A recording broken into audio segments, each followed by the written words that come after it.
So, welcome everyone to this emergency online and Hyflex Teaching 101 webinar. Um, Feels a lot like 2020 for many of us. But here we go again because that's what we do in adult education. A few housekeeping items. Yes, this main session is being recorded, and we will post the recording on our time in breakout rooms will not be recorded, but you're encouraged to take notes and the Padlet will be shared. You will get the recording link, the slides, and the Padlet in a follow-up email. The follow-up email will also have a link to an event evaluation. And once you submit the event evaluation, that's how you'll be able to download your CEU certificate. Throughout this webinar, we'd like it to be interactive and helpful to you. So please keep your Zoom chat open, use the chat, or raise your hand if you'd like to ask a question. Um, I don't have my second monitor set up, so I'm doing my best to keep an eye on everything. But Astrid and Susan and some other DL team members are helping me monitor the chat and monitor for raised hands and such. So we'll do some introductions. We'll talk about what exactly do we mean by emergency remote teaching. We'll talk about Hyflex because I know that is there are a lot of questions about how to do Hyflex right now.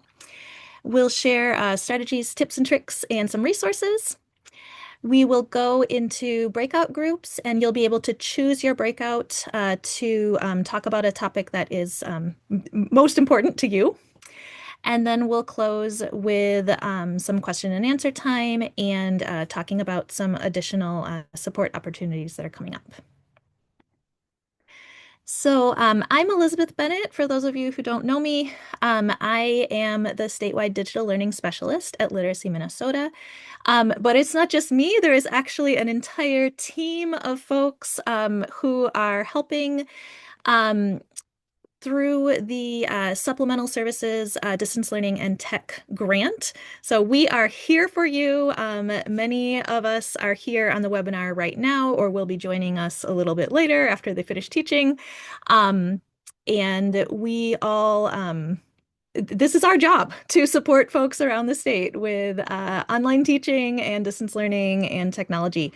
Please use our email, which I will drop in the chat right now. And we also have a website that has information about every distance learning platform that has been approved for Minnesota adult education, as well as TVM lessons, teacher-created courses, and digital literacy. So check out those resources and then just email us anytime. There's a whole team of us that answers that email. All right, so let's just dive in. We've got a lot of content and I know probably a lot of questions today. So we are doing emergency remote teaching, many of us. Many of us, maybe we started teaching online in 2020. We kept it up through 2021, maybe 2022, but then some programs dropped most or all of their online options because we could be back in person again. And so here we are. Some of us are really rusty. Maybe some of us have never experienced teaching synchronously online. So I just want to say perfection is not the goal, right? If you are going to start an online education program, you would not do it all at once on the drop of a hat like some of us have been doing, right? It would be a very planful, thoughtful process. So perfection is not the goal right now, right? We are all just trying to do the best we can under some really challenging circumstances. And I would remind myself, like, you know what, even if it's bad, even if the video is terrible, even if I mess up, even if, something is not working, any education that I can provide to my learners is better than no education, right? So start where you are, be patient with yourself, and just keep learning. And yeah, we just want, like Christine says in the chat, the goal is to keep our students feeling connected to us and to each other. Yeah. So with that, I'm going to hand it over to a few other DL team members, and they're going to share a bit about what has been happening at their respective programs. So first we have Kathy Grady at the Hub Center in St. Paul. Hi, hi everybody. Yeah, so in the past, let's see. We started noticing, changes mid-December with evening attendance. And then as time has moved on, things have just gotten more intense. And so right now we have had since 2020, we've had a lot of classes online only. Most classes are not Hyflex. We have this year, we started with maybe two or three Hyflex classes. But since the beginning of this 2026 dumpster fire of a year, we have added five additional online classes. Some of those classes are moving from their had previously been in person, they're moving online from in person, and then we're kind of consolidating the other programming um, that's in person. And I guess just as an aside, sort of before I move on, is that the evening program attendance in person is down a whole lot. The morning attendance in person is down a lot, but not as much. So evening is really where we're seeing a big hit, and then we've had we've added a few HyFlex classes, and we've actually added more than we expected to because we've actually had teachers requesting to do it. So that's like the first time ever that teachers have said, "Hey, can I just grab an owl and try to do this HyFlex?" And so that's what I was doing just now, right before this meeting, is helping someone set up their owl and figure out how it works. So an owl is something that you use for HyFlex. If you, most people probably may know that, but you might not. And so, yeah, and we're just preparing to make additional changes as the situation evolves, and hopefully we won't have to move everything online in the evening, but I imagine that might be the next step. So, yeah. I don't know if I have another slide. Oh, yeah. Oh, I do. Okay. So we use Google Meet for all of our online classes. The school district has an enterprise version of that. And so we have access to the features of Google Meet that are a little bit enhanced, longer meetings, etc. Our online classes are 2 hours long. They're shorter than our in-person classes. We mainly use owls, which is a little speaker with a camera on top that follows the person who's speaking around the room. We have a swivel, another piece of technology that's a little bit more complex, a little bit more touchy than the owls. And then we also have high flex classes, one or two that have been going on for a long time, since off and on since 2020, where we just use like the simplest technology you can use, which is basically you have your laptop in the room, you have the teacher stand in front of the laptop. Students at home get a link, or they access a Google Classroom, or they get an email with the resources they need to have, links to the resources they need to have, and then the projector in the room is used for the students in the room. So sometimes that simple, not at all perfect way is the best way.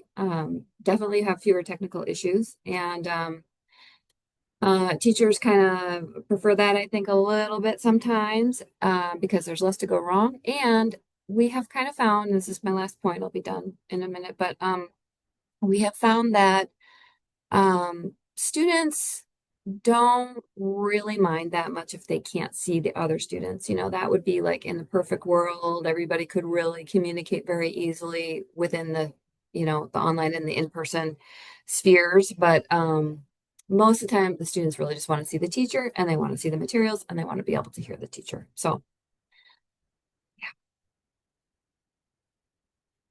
I think I'm done. Yeah, thank you, Kathy. Yes, of course. Um, Susan, if you'd like to talk about what is happening at Open Door, I know Nick put this slide together for you. Unfortunately, Nick is out sick, so I will do the slide. Absolutely. So, like Kathy at our Open Door Learning Centers here in St. Paul and Minneapolis, we're also having to adapt to the fact that we went from the first week after winter break when we were back in person, we had very high attendance still in our classes, and then the next week, basically, they bottomed out. We had classes that went from 15 people in the room to nobody in the room. So we are adapting very quickly to try to come up with solutions to keep people connected to learning and to themselves and to their program.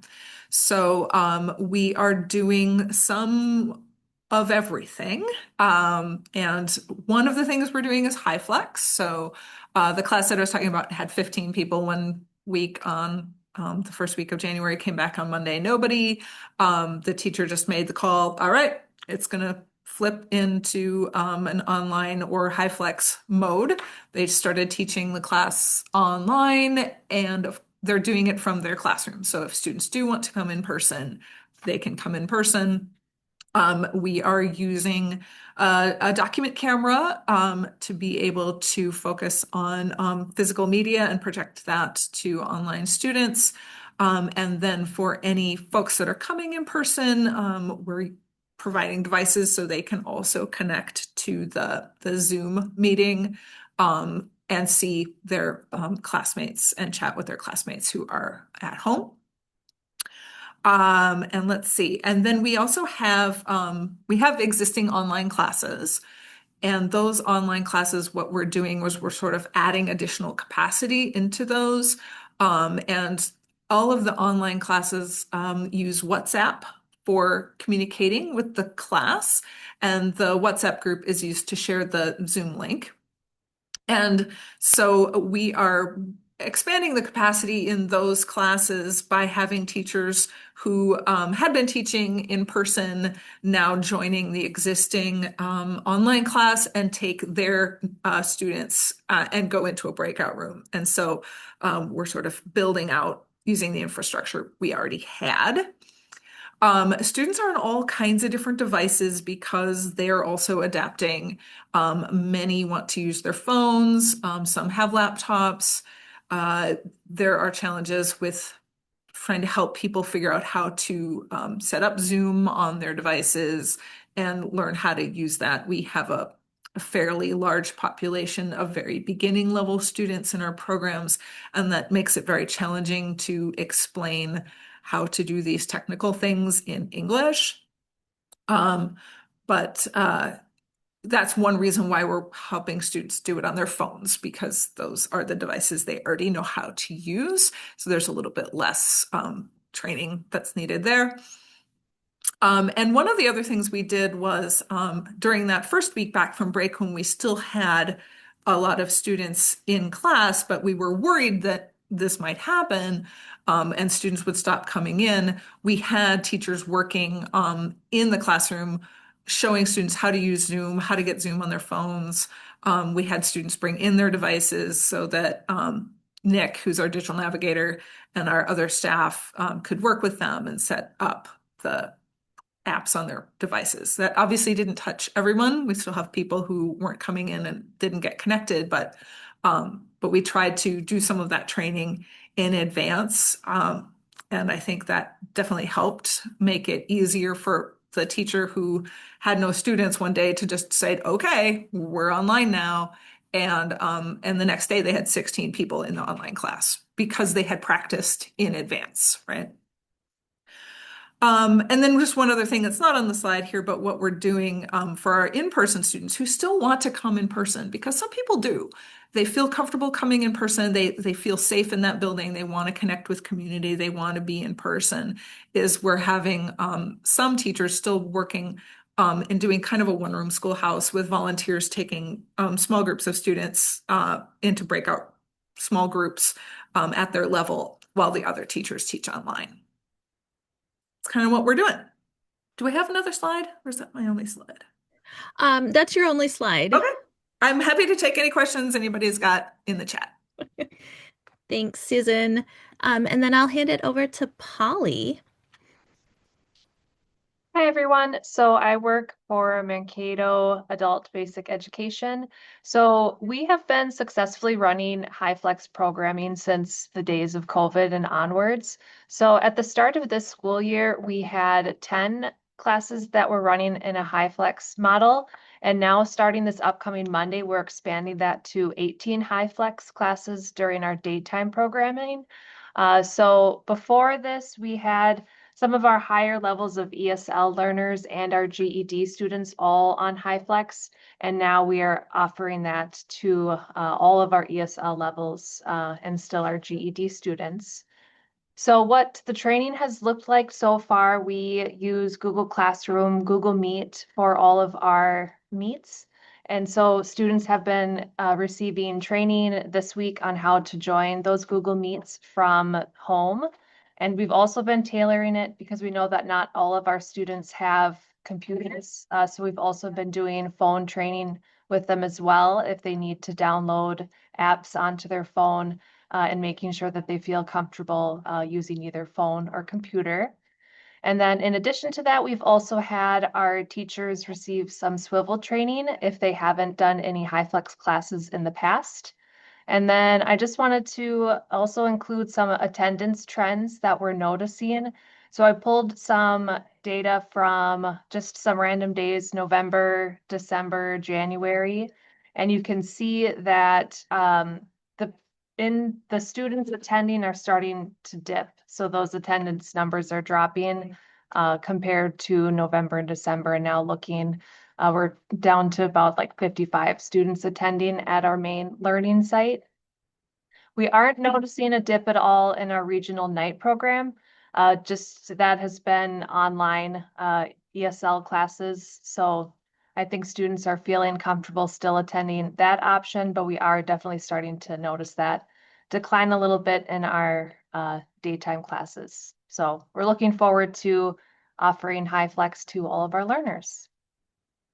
And yes, I think I saw in the chat someone mentioned, yes, our team is presenting at Language and Lit next Thursday, 12:45 to 2. We're going to be talking more about routines that our teachers use in Hyflex.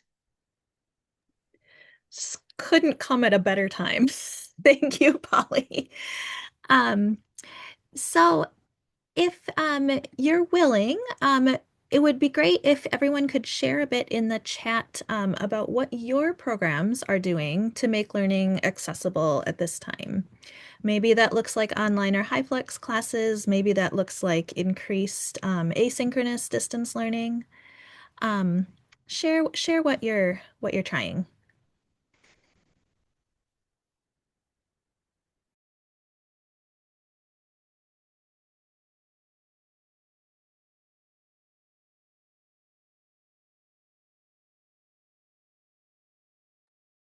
Lots of love for the Mankato team in the chat. If you're not sure yet what your program is doing, you can also just let us know that you're not sure yet, or you're thinking about something but you haven't started yet, or you have a question. What is your program doing to make learning accessible at this time? Thanks. Nancy says they are offering online and in person simultaneously for her evening class. So Nancy is venturing into Hyflex, which is exciting.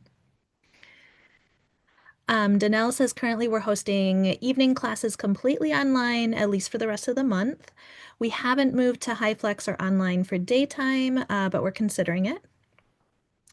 Elaine says moving to online both day and evening and training teachers for Hyflex. There has been a noticeable drop in the evening online classes. That's too bad. Susan's program has moved from in-person to online last week.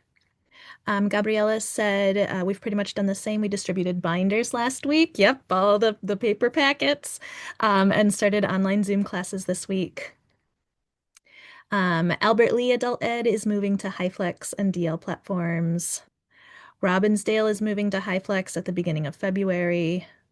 Julia's encouraging all her sites to move to Hyflex. Yeah.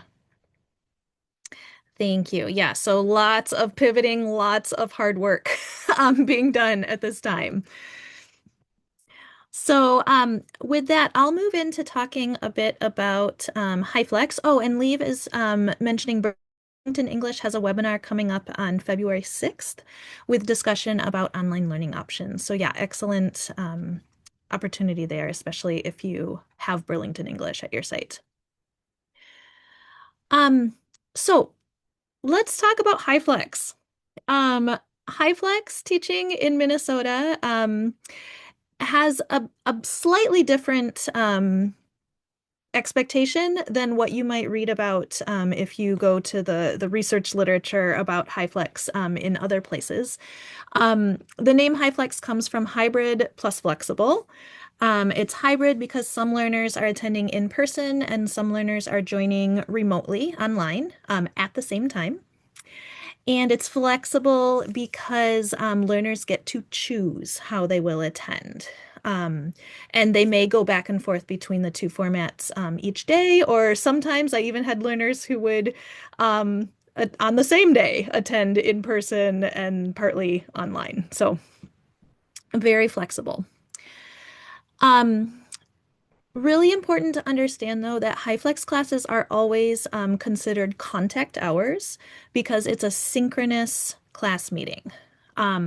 So in some of the Hyflex literature, they talk about a third component. So you have people in person, you have people online, and then a third option is asynchronous online activities, which are great. We encourage you to provide asynchronous distance learning. But that would not be entered as far as attendance hours, that would not go in your Hyflex class in SID. All asynchronous work, whether it's DL platforms, teacher-created courses, or TVM lessons, would have to be entered in separate distance learning proxy hour classes in SID. So the Hyflex class time is just that synchronous class time entered as contact hours. I'll drop this link to the a SID support article into the chat. This can get really confusing. We have hybrid, Hyflex, online, distance learning. Oh, thanks. Astrid beat me to it. So this article has this chart embedded. And just something I want to point out, Hyflex is the only class interaction type where if prospective learners are going to the hotline and searching for classes, your Hyflex class, if it's marked correctly as Hyflex in SID, it will show up both if a learner is searching for an in-person class and if they're searching for an online class. It's the only class format that shows up that way on the hotline.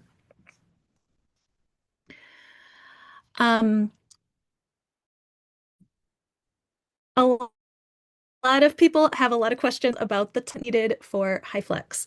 And I just want to say, Kathy kind of alluded to this too, you can do it very simply. There are many possible ways to set up a Hyflex classroom successfully. I think the hardest part is just figuring out what is going to work in your specific context.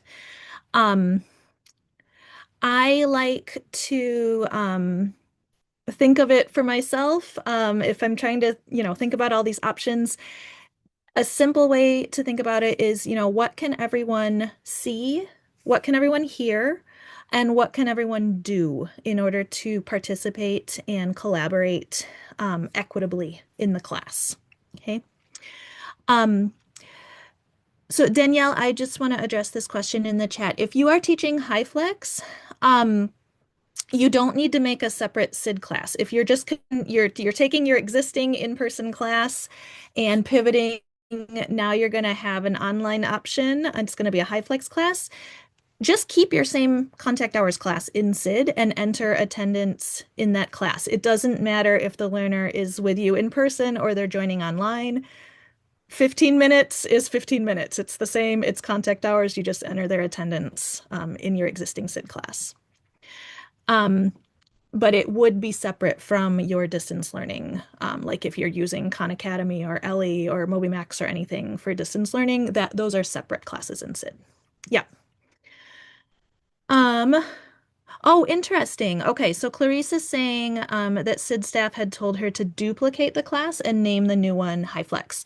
That might make it clearer just for your own internal program record keeping. But just make sure that it's a contact hours class and not a distance learning proxy hours class. Okay, so for Hyflex, you do need some hardware, some physical stuff. Obviously, the teacher has to have a computer with a microphone and video camera so that everybody can hear and see the teacher. I think it's really, really helpful if the teacher also has some sort of a mobile device, preferably a phone, because most likely that's what most of your learners are using. They are joining online class on their phones. You can also use your mobile device as a document camera. You don't necessarily have to have a separate document camera. Um, I in another webinar from another practitioner, she used a $2 locker shelf. Okay, so she had the shelf sitting on her desk. She just put her phone on the shelf and wrote underneath it, and it worked just fine. So, however you want to set it up, but it doesn't have to be complicated. Um, you want to have some sort of microphone, and it's nice to have a video camera, maybe not required, but it's nice to have a video camera for learners. Especially, I would say, lower level classes, learners who are not quite as proficient at speaking and writing. They can write yes or no or one-word answers on a piece of paper or a whiteboard and hold it up to their camera to participate. So you don't have to have it, but it's nice. Um, for the in-person class, I think it's really, really helpful to have a smartboard or a projector. Kathy mentioned that some classes at Hub Center are doing it this way. They just have a projector that's sharing the teacher's screen, or maybe you have a large, like a TV monitor or something, but just something so that everyone who's online and in the room can look at the same thing. And it's really nice, maybe not required, but really nice if your in-person students can also have a device so that they can access the meeting chat and interact a little more easily with the online students. Software, obviously you have to have your online meeting platform. For most of us, I think that's Google Meet, but some programs are using Zoom, and Minneapolis has Schoology big blue button, I think. But most of us, it's Google Meet. You're going to want to have some way to share what you're working on. So slides are a really easy way to do that, or just a Google Doc or a Microsoft Word document. We don't have Jamboard anymore, but there are some digital whiteboard alternatives. Or if you've got your document camera or your phone set up as a document camera, you can just be showing your paper. Oh, interesting. So we've got one program using Microsoft Teams also. Okay. Whatever you got. And then tools for sharing digital content, especially thinking about how are your online learners going to access the text that they need to read or the assignment. One way to share content is with an LMS like Google Classroom. You might also consider using a class website just to post links, links to distance learning platforms, links to join your online meeting, whatever you want to share. Or it's really nice if you can have some sort of a text messaging or messaging app that's mobile friendly, that's designed for mobile devices. Um, Many programs use WhatsApp. Um, I've heard programs using Remind and Talking Points and Google Voice for texting.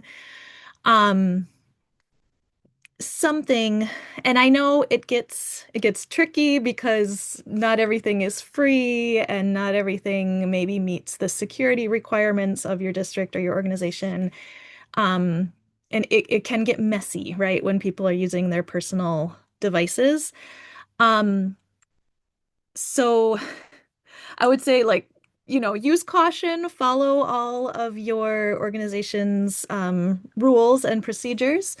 Um, but honestly, if I were teaching Hyflex again, I would really lean into using my phone and just take photos of papers and share photos with my learners. Um, it's easier for me than like taking my worksheet to the copier and scanning it as a PDF and then sharing the link, and then people can't open it on their phones because it's not the right file format. They don't have the right app on their phones. Um, it's so easy. Phones are really good at, right, taking photos and sharing photos. So go ahead and lean into that, if as long as you're allowed to do it with all of the security and privacy issues. Yeah. Um, Not my idea. Andrea Eckelberger gave me that idea. I think she uses talking points, but almost everything she shares with learners, she just takes a photo and sends it, and it's easy. Um, when I was teaching Hyflex, this is what my setup looked like. I was fortunate to have a New Line smartboard in my classroom, it was basically like a large touchscreen computer. I did have an owl camera. Um, Honestly, the camera part of it was not as useful. What was really useful was that it's a big microphone and speaker, and it made it much easier for the online students to hear the students who were in person. And then when the online student wanted to talk, everyone in the classroom could hear them because the sound wasn't just coming from my computer speakers, it was coming from those owl camera speakers. I had my teacher laptop, and then what I found easiest was to just use multiple Google accounts. So I would be signed into my teacher laptop with my school district Google account, and then I would sign in to the smartboard with another, just like a personal Gmail account that I had created for teaching, um, and go to Google Meet in that account on the smartboard. And so anything shown on the smartboard was exactly what the online students were seeing. So it just helped me keep track of, am I sharing the right thing? Can everybody see what I need them to be seeing? I did have my personal iPhone. Again, not perfect. It's not great when teachers have to use their personal devices, but a phone can really make it easier sometimes. And then I was really fortunate to have a classroom set of 20 Chromebooks for the in-person learners. Um, but we didn't always use them. Sometimes it was quicker and easier for, if we were doing a breakout small group activity, an in-person learner could just pull out their phone, join the Google Meet on their phone, and talk with someone who was online. So this was what it kind of looked like from my perspective. I always had a zillion tabs open. There were always like at least two or three Elizabeths in the meeting because in Google Meet, if you share your screen, it's like another one of you. So it was a little crazy, but it worked. It's nice to have a second monitor. I know a lot of teachers really, they want to have their students on one monitor and then their teaching materials on the other screen. That is really nice, but I never had that when I was at school, so it is possible to do it without. Yes, Adam, definitely prep all your tabs before you start your class. Makes life easier. Um, And then the most important thing really is your mindset, right? Remember, we're doing this under kind of an emergency situation. Um, be patient with yourself.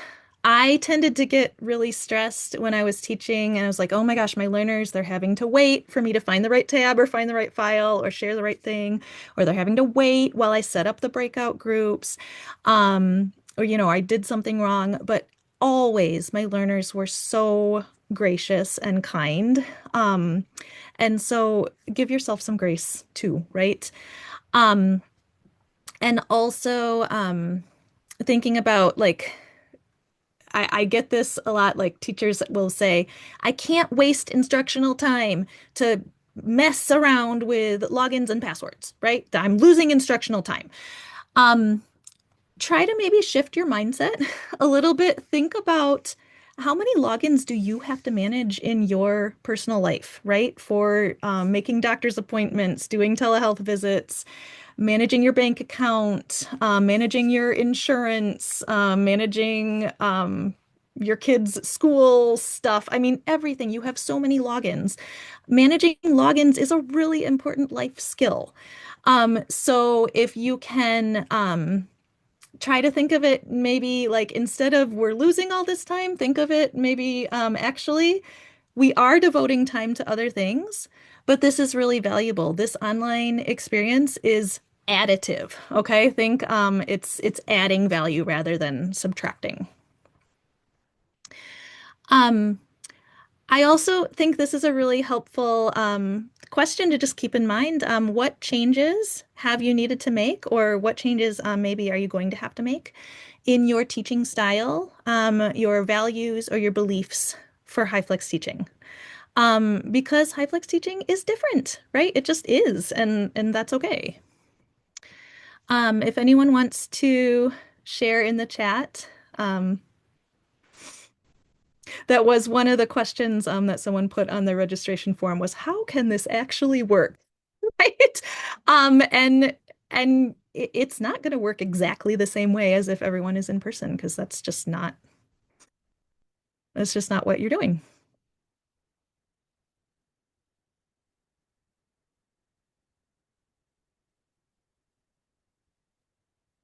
Yes. So Leave is mentioning in the chat, they have some really nice posters, which Mankato staff have been generous enough to share, and I have put them on one of the resource Padlets that I'm going to share in a little bit. So you can steal them about like which microphones and cameras to have on and off and which apps and things you need to have. Yeah, the double mute is important if you have a bunch of people with devices all in the same place. Adam, go ahead. Thank you so much. So I'm assuming almost everyone's here because they're maybe new to teaching online or haven't done it for a long time. And for me, the biggest help when I went from totally in person to all online during the pandemic was having at least one or two or three people I could fail with using the technology, practicing on opening things on my phone like a student would, failing with another teacher, learning together with another teacher, practicing using the the Meet or the Zoom with another teacher, practice being a student in the Zoom, putting in that little bit of time and failing together and learning together was huge for me. So buddying up with someone or two, three people that you can feel comfortable learning together with, I think is just a great best practice. Thank you, Adam. And you just set me up perfectly for the next thing I was going to talk about. So we'll dive into some strategies, tips and tricks. And, teachers need to build skills, and you have to give yourself time to practice and opportunities to mess up, right? Because that's when the learning happens. Um, These were some notes from Nick Wilson, who is on our statewide team, but he's also a digital navigator at Open Door Minneapolis. Um, you want to make sure teachers have a system for tracking student attendance. Depending on the version of Google Meet you have and depending on your type of Zoom account, you might get an automatic attendance report anyway, which is really nice. But it's not foolproof. There were always some weird things about like breakout time wasn't always counted, or students' names often do not appear on the attendance report as their actual name. No joke, I had one learner who appeared as Mushroom the entire school year because they were on, I don't know, their kid's device or something, and it was just Mushroom. So even in my sub plans, I had to put like Mushroom is actually this person. So, and then if you're not getting that automated report, I would sometimes just have a piece of paper next to my computer, and I would do the best I could to like write down each person's name and when they joined and when they left. Um, yeah, so Nick also recommends voice recordings, especially for lower literacy levels. It can be nice if you can send a voice recording to your learners or teach them how to either just leave you an old-fashioned voicemail, or if you're using WhatsApp or something that has voice messages, they can send you a voice message. Um, and then, yeah, how to change their names. I don't think that's very easy to do in Google Meet. It's much easier in Zoom, but they can also add their pronouns. Make sure that they can recognize staff names also. That's a great way to, help support learner autonomy. Like if they know, if I have this question, I need to actually message my teacher or this other staff person, and not just like the whole class group. Um, Another thing, teachers, when you're setting up your devices, you have to grant permission to your cameras and microphones and the things. It's nice if you can just set it so that your device remembers all your choices. You don't have to redo it every time. And then, of course, sharing your screen is so important for teaching. How are you going to show what you are writing or typing? Are you going to be able to draw or annotate? If you know how to use magnification, make something bigger so people on the small screens can actually read it. How to select different windows or tabs to share so that you're actually sharing the right thing, and sharing audio. Um, Sharing audio in Google Meet is tricky. You have to be sure that you are sharing the tab of your internet browser. I think that's the only possible way to share, like if you're playing a song or a podcast or something, is by sharing that tab. If you're sharing your entire window, it will not work. Um, and then a lot of other skills as well. This was a choice board that we used at our Online and Hyflex Teaching Foundation's pre-conference. Um, and like Adam was saying, find a partner at least, or maybe if you can do this during a staff meeting or PLC time or whatever, find someone you can practice with and practice these skills so that you feel comfortable. You're going to have to make sure that you are teaching learners the skills that they need to fully participate. Again, make sure they know the teacher or the staff name so that they can communicate with you. Make sure they know how to do the basic things, mute and unmute so they can actually talk to the class. It's nice if they can change their view settings. Usually the teacher's shared screen is pinned, and so it appears as the biggest screen, but not always. It's possible to change the layout. And then just be aware, again, since most learners are on phones, the experience using a phone can be really different from on a computer. Often to get to some of the controls, I know in Google Meet, sometimes the toolbar would disappear. You could not see any of the buttons unless you tapped your screen. Like I had to remind students like so many times, tap your screen. If you don't see the buttons, tap your screen and then you'll see them. Also, things might be hidden. They might have to go to that three dots menu, open that up to find the chat or other things like polls.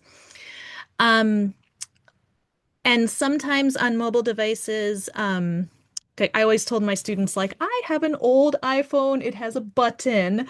But newer iPhones, you don't have that home button. You have to like swipe up or swipe left and right. And so we talked about that and practiced that.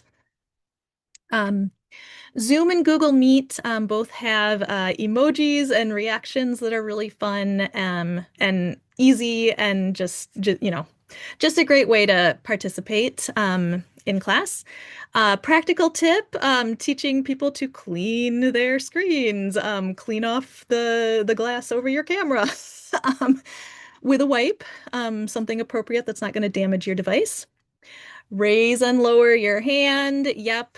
And then using headphones or earbuds, especially if your home environment is not perfectly quiet, or if learners are in class together and have devices, headphones can be helpful. Um, there's an entire Padlet here of learner engagement strategies. So I'll drop this link in the chat.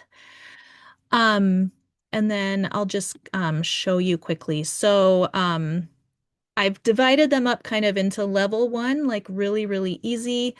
Level two skills, none of these things are necessarily hard. You just have to you have to teach it and you have to practice it. So level two is a little bit harder because it requires more clicking around, especially on mobile devices. And then level three skills can be tricky because toggling between windows or tabs or apps can be really challenging, especially on phones.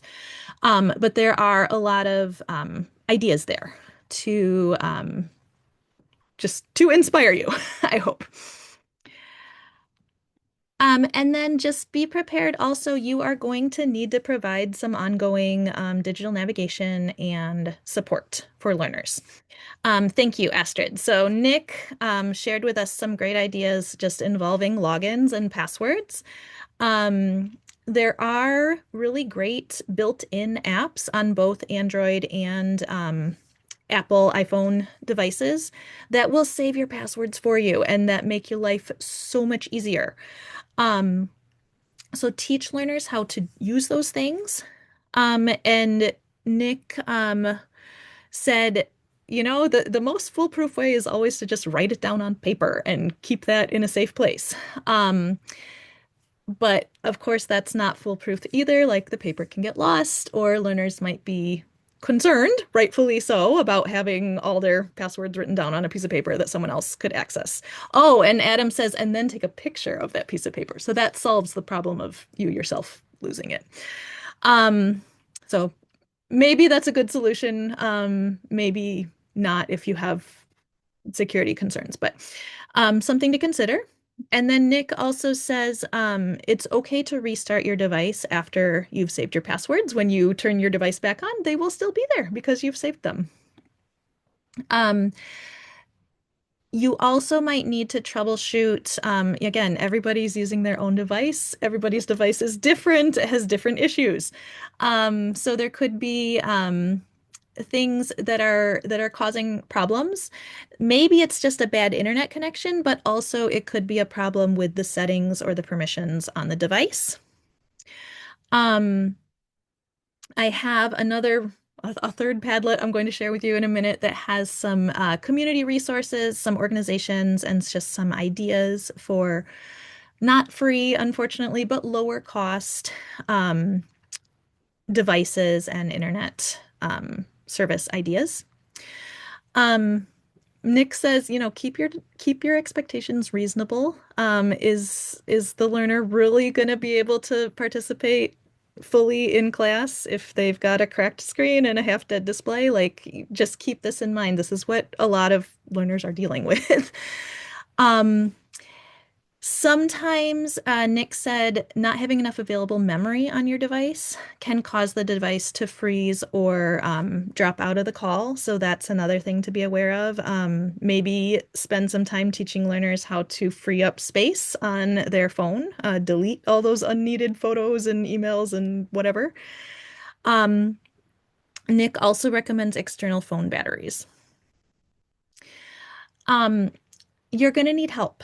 This is a lot. This really burned me out as a teacher was trying to support every single individual learner with their device. It was so much work. So ask for help. This is an everyone, all hands on deck kind of situation. This is a perfect thing for volunteers to do. And I think it's so important to emphasize to volunteers, helping someone with their phone, helping someone with digital navigation has nothing to do with having advanced IT skills, right? You do not need 10 years of experience in IT. You do not need to know how to code. You need to know very basic things like let's find the app store on your phone and let's install this app together. Let's reset your password. You have volunteers who know how to do these things already. Um, and if they don't know, they can Google it, right? That is, I think, maybe even more important than having the knowledge to begin with, is just having that mindset that, you know what, I don't know the answer right now, but we can figure it out. We will use YouTube or use Google or another appropriate source of information and figure it out together. Um, it's more about having a trusting relationship than it is about the hard tech skills. So I will share this resource Padlet with you in the chat. Just an important reminder on all the Padlets, you have to be able to scroll side to side to see all of the columns and then scroll up and down within each column so that you're able to see all of the resources. And then one more Padlet. This is examples. So those posters that I mentioned that Mankato has in their classrooms for Hyflex about the apps and the microphones on and off, those are there. There are a lot of onboarding, orientation checklists, resources for how to use Google Meet, just a ton of things that your colleagues have already created that you can make a copy of and then adapt for your context. So you're not starting from scratch. That's something nice about having done this a few years ago is that we're not starting from scratch this time.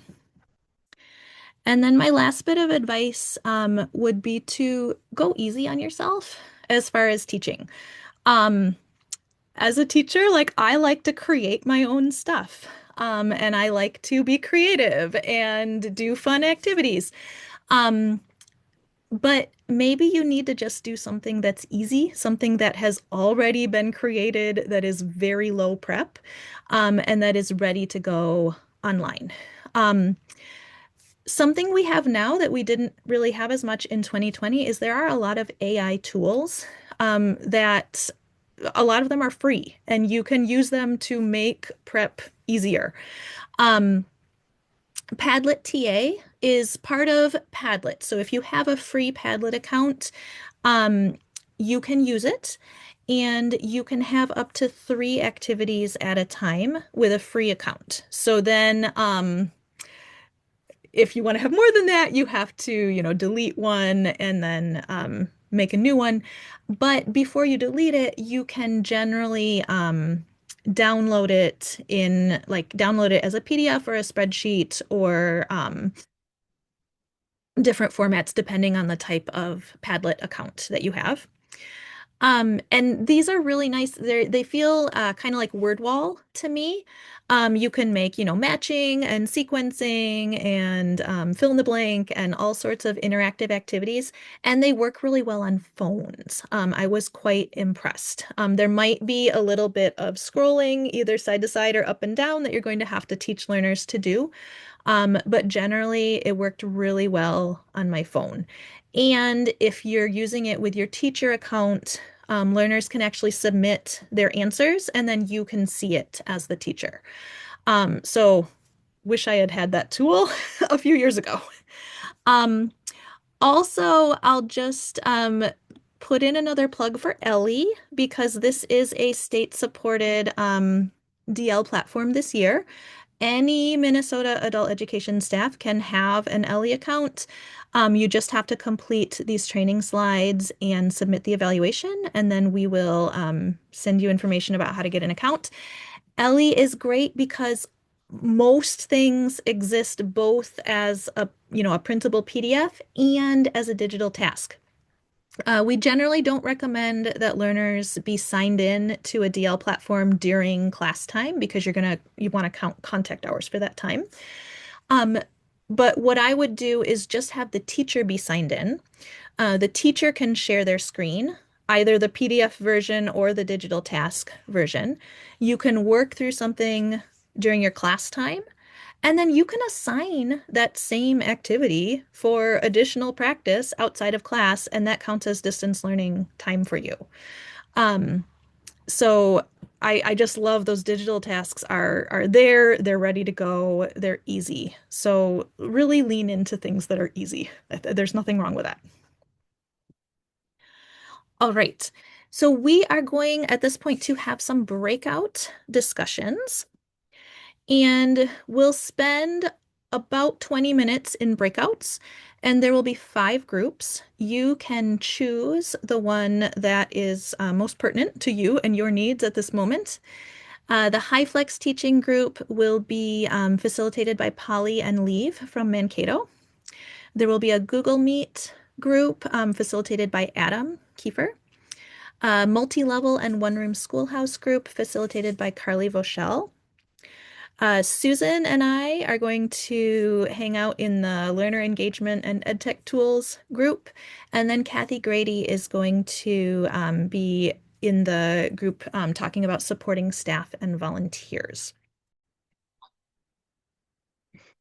Hello, welcome back.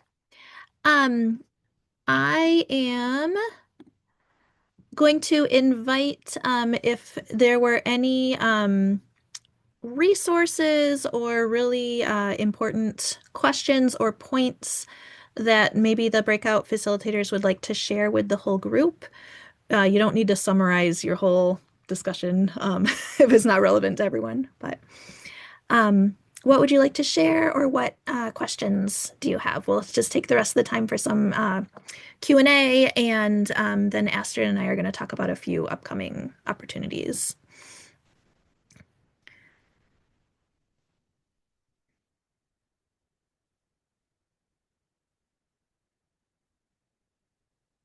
Should we go room by room and say room 1 first? Yes, let's do that. So the Hyflex teaching group, anything you wanted to share? Yeah, we had some really fun discussion about what we're currently doing now and some of our goals as we keep working. Two of the folks in our breakout room are very new to online learning with their students, and they're actively working on getting students access. Both happen to be teaching lower level ESL. So they're using some really great curriculum. And so we talked about some of those challenges, getting students oriented into the Google Meets. And then Polly and I shared some different strategies that are working for us, like a learning management tool, like a Google Classroom or Google Site that's a splash page for students, and building routines that they can connect every day, all the time. And then we talked about those orientation slides that are available in the resources so that the teachers can make them their own using their own face, so their students recognize them and they know that they can navigate how to call students and help with that. Yeah, and I'll just highlight again, we have this Padlet that has all these examples and templates from programs. And we've got stuff for orientation and onboarding, and then checklists, bilingual resources. I often just used Google Translate or ChatGPT or something to translate into another language that I didn't speak. So that can be helpful also. Um, and then, yeah, we've got some Google Meet specific and Hyflex specific, and then just generally how to be an online learner, and some other ed tech tools and tips. How about the second group, the Google Meet group? Yeah, I can talk briefly. We had a small group. Um, One thing that's a little challenging sometimes about sharing Google Meet resources is that a lot of them were made um, a, a chunk of time ago, right? A year ago, 2, 3, 4 years ago. And so Google Meet has changed a lot of their, like Zoom, added so many features. So in a way, there's kind of a dearth of some resources out there, but of course you've curated nicely for us, so thank you very much. And one note is someone in our group, and I won't name names, and I don't mean to admonish anyone or tell anyone how to do their job, but one person in our group was basically told, hey, basically starting tomorrow or on Monday, you're going to be teaching online using Google Meet, and we're given no opportunity or chance to have any training. And I just feel like that's just a recipe for a failure, both for the teacher and the students, who will both be having less than positive experiences their first couple times online. So I just felt very, very bad and very sad for that person that they had to experience that, learning in front of the students and the students, watching them learn how to learn. And so I would just admonish any, if that's your experience, please reach out to someone to work with them. Ask your admin for time, paid time, if possible, to learn how to use these tools. Someone who can be a technology mentor to you so that you don't have to struggle by yourself. But as far as Yeah. resources, just a couple things there, but they're just things that are already on our um, playlist, PD playlist, not super Google Meet specific. Sure. Thank you, Adam. Carly, anything from your group?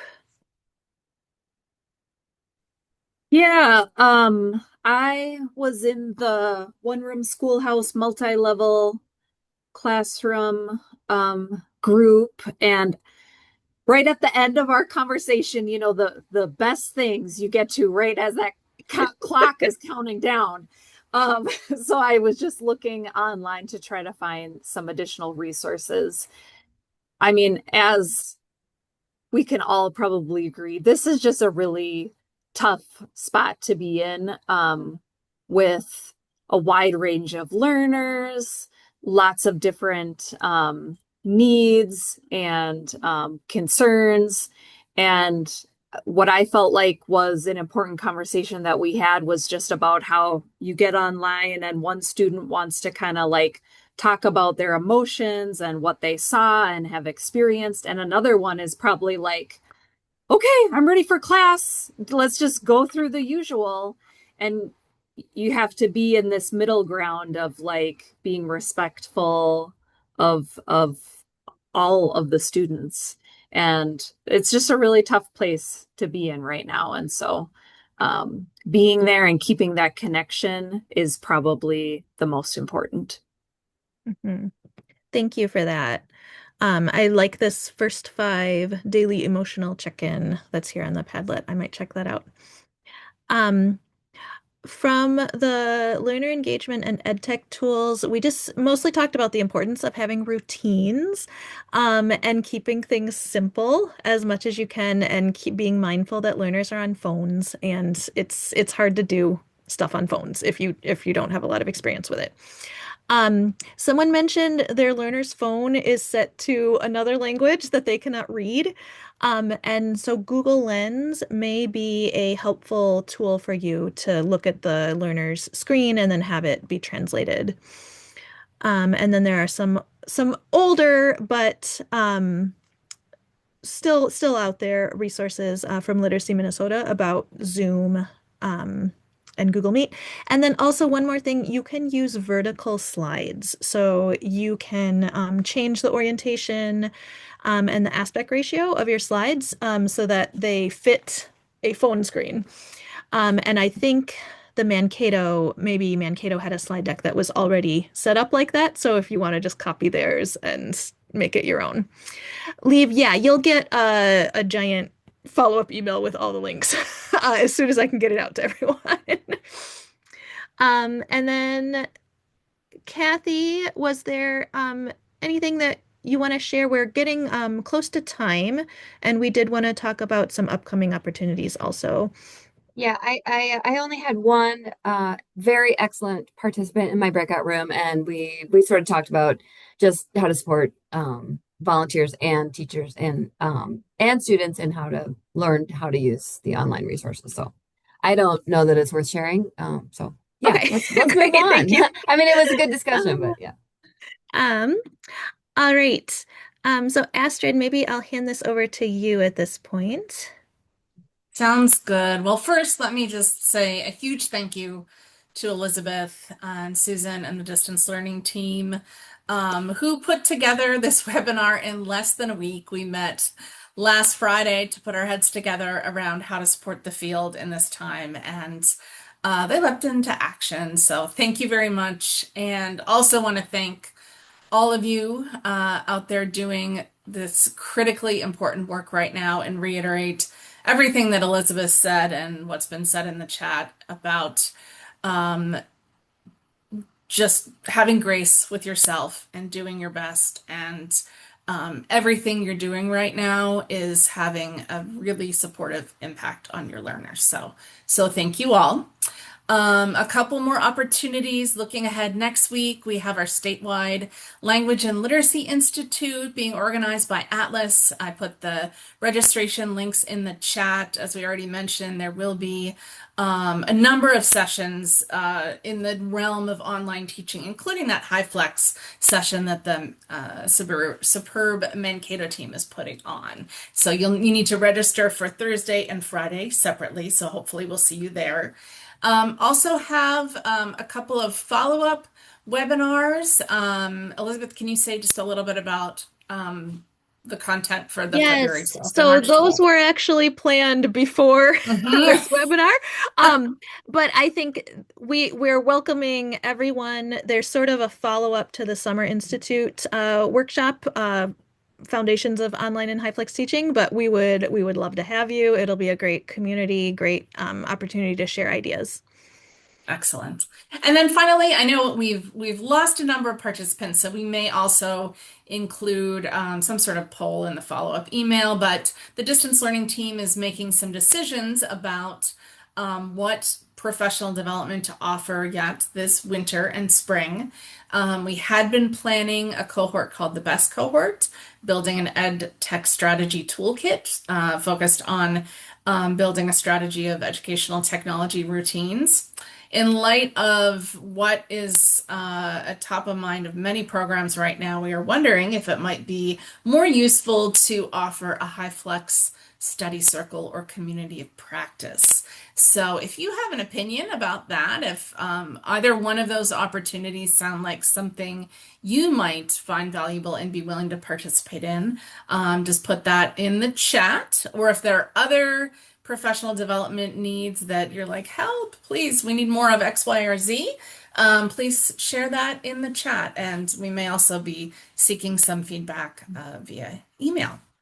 Speaking in my other hat, which is as an adult ed manager, I think my staff would probably need the Hyflex more because we have not done Hyflex before, and suddenly people are thinking, yeah, maybe I should actually do pre-GED as Hyflex. And so, yeah, Best is a great course. I actually love the content in that course, and I love teaching it. But given the situation that we are in right now, I think Hyflex is probably the way to go. But I am open to hearing whatever people want. Right. And leave has a great suggestion in the chat that maybe part of that Hyflex group could be thinking about how to integrate some ed tech tools and routines into your Hyflex classroom. We could pull things out of the Best course to use in the Hyflex study circle for sure. Maybe the best of both worlds. Good. Okay, let's go. Our final slide here. Just again, a reminder that the digital learning team is here and always ready to help you out with any questions that you might have in related to educational technology, distance learning, digital education. etc. And this is the best way to reach that team. Thanks, Astrid. If we could stop the recording now, and I can hang out for a few more minutes if others have